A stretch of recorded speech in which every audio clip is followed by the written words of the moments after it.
Hi, I'm Nicholeen Peck, and I teach all over the world about parenting, good communication, how to build strong family bonds, child development, and education, all through the lens of the principle self-government. And in this video, we're going to be doing a child behavior checklist. In this video, we're going to talk about the key behaviors that you will want to focus on teaching to your child so that they can properly learn self-government.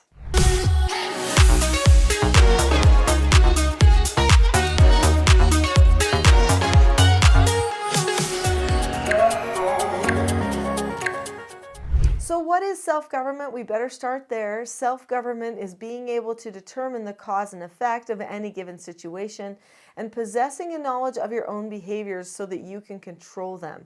That means you understand cause and effect. That means you know how to solve problems. You know how to self-regulate yourself. That seems like a pretty tall order for a child. When, Nicholeen, could we expect our child to be fully self-governing?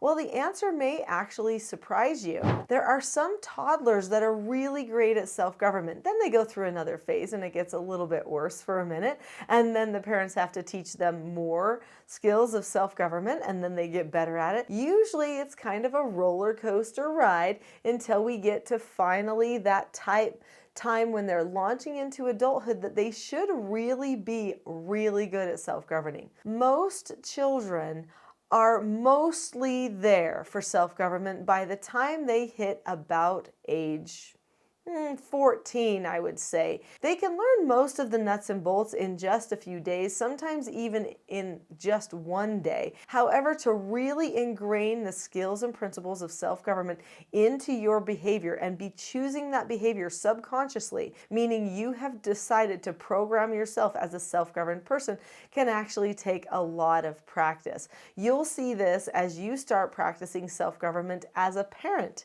Doing your parenting self-government is easier said than done, but incredibly rewarding. So let's go through this checklist. What do we need to be teaching our children? Number one thing that we need to teach our children is how to bond with us.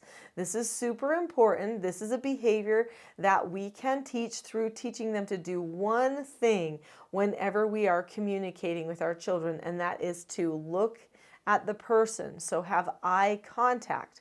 There are 4 basic skills of self-government, which are following instructions, accepting no answers and criticism, accepting consequences, and disagreeing appropriately. The first step to all 4 of those 4 basic skills, which take care of 99% of behavioral problems, is to look at the person.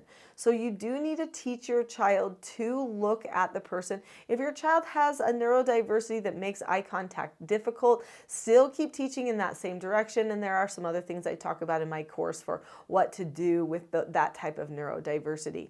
So looking at the person establishes eye contact. The second thing on our checklist is understand calmness. Does your child know what a calm body feels like, looks like?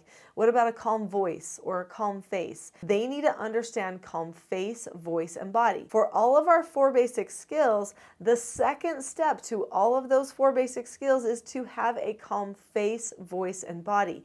This means that your child needs to know what it looks like and feels like when they don't have a calm face, voice, or body, and be able to compare that and contrast that with when they do have a calm face, voice, and body. Step number 3 on our checklist is how do they respond to you? If you're giving them instruction, no answer, trying to help them solve problems, correct them, what are the appropriate responses? What skills do they need to have?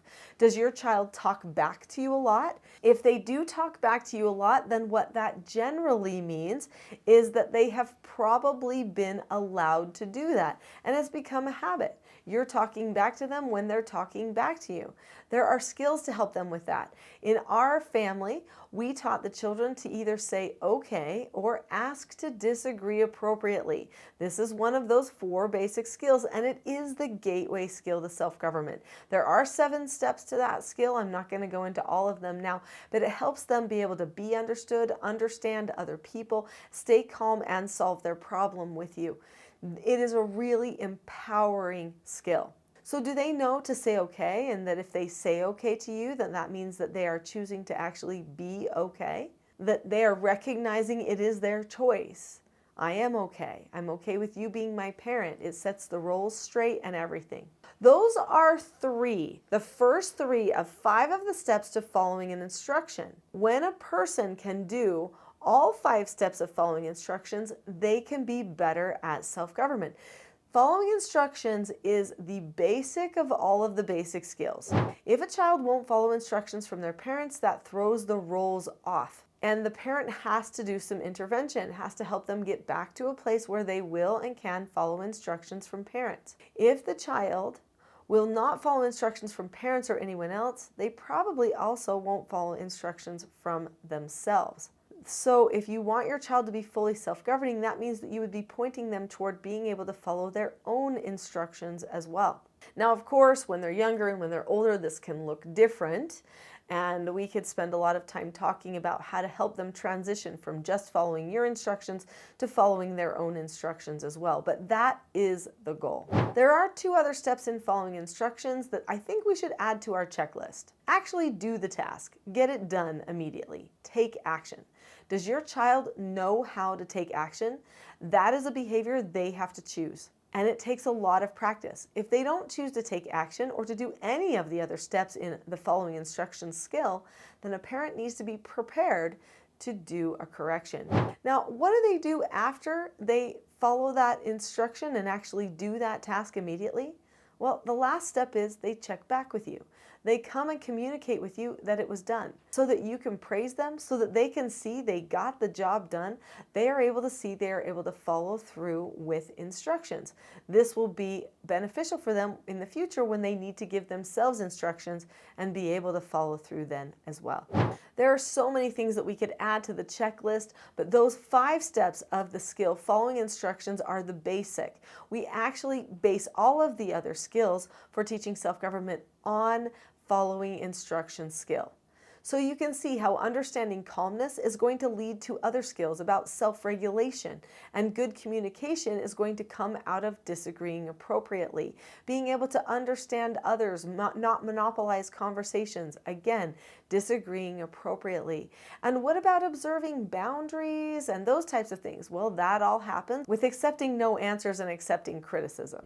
Those 4 basic skills should be on everybody's parenting checklist, and if you start there, then all the rest of the parenting just gets easier. But your parenting checklist doesn't just stop with what your children need. You also need your skills for parenting as well so that you can be better self-governed. I talk more about those skills that you need for parenting in my video, Child Behavior Problems and Solutions.